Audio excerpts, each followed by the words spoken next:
অবশ্যই একটা নির্বাচনের ব্যবস্থা দরকার। বিএনপি সরকার আসা দরকার। বিএনপি আসলো, বিএনপি বলেছে আমরা এককভাবে সরকার চালাবো, এককভাবে আমরা ক্ষমতার দায়িত্ব নিব না। আমরা সবাইকে নিয়ে, সবাই কারা, সবাই হলো তারা তারা আমরা লড়াই করেছি, সংগ্রাম করেছি, একত্রে আন্দোলন করেছি। আমাদের সবাই প্রত্যাশা জানে এখানে যে দেশে একটা স্বাভাবিক নির্বাচন হবে, দেশে একটা স্বাভাবিক নির্বাচন হবে। নির্বাচন হলে অন্তত জনগণের একটা স্বস্তি আসবে, যে স্বস্তিটা এখন পর্যন্ত এই দেশের মানুষের কাছে আসে নাই। স্বস্তিটা খুব জরুরি, খুব প্রয়োজন। আপনাদের চোখের সামনে বেগম খালেদা জিয়াকে কিভাবে অত্যাচার করেছে, কিভাবে নির্যাতন করেছে, কি পরিমাণ অত্যাচার করেছে, মিথ্যা মামলা দিয়ে, মিথ্যা সাজা দিয়ে তাকে জেলখানে রাখছে মাসের পর মাস, বছরের পর বছর। এমনি তিনি অসুস্থ হন নাই, আজকে তিনি চিকিৎসাধীন অবস্থায় আছেন।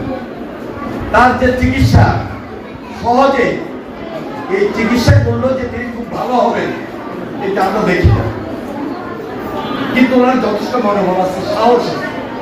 এখন পর্যন্ত আমাদেরকে মনোবল দিয়ে যাচ্ছেন এবং সাহস দিয়ে যাচ্ছে যে হাসিনার বিচারের জন্য যদি তোমরা আন্দোলন না করো এবং এই মুহূর্তে বিচার প্রক্রিয়ার পাশাপাশি সংস্কার প্রক্রিয়া এবং নির্বাচনী প্রক্রিয়া যদি না করো, তাহলে এই দেশে গণতন্ত্রের বীজ শক্তিশালী হবে।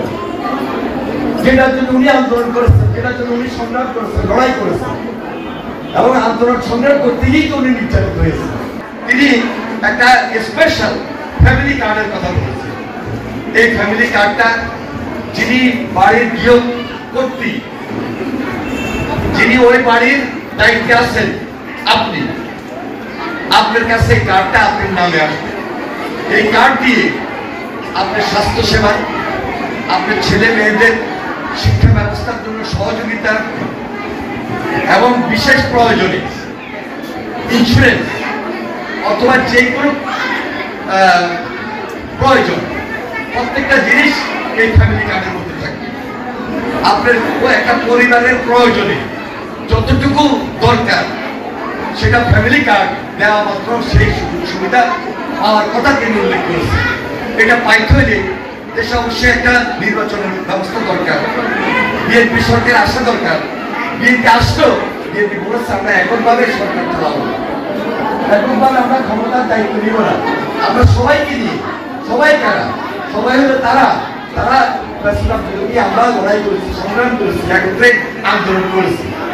তাহলে এখন আমাদের দায়িত্ব হলো আগে ভোটটা সুন্দরভাবে প্রক্রিয়াগতভাবে উঠাই নিয়ে আসা এবং ভোটটা আদায় করে নেওয়া।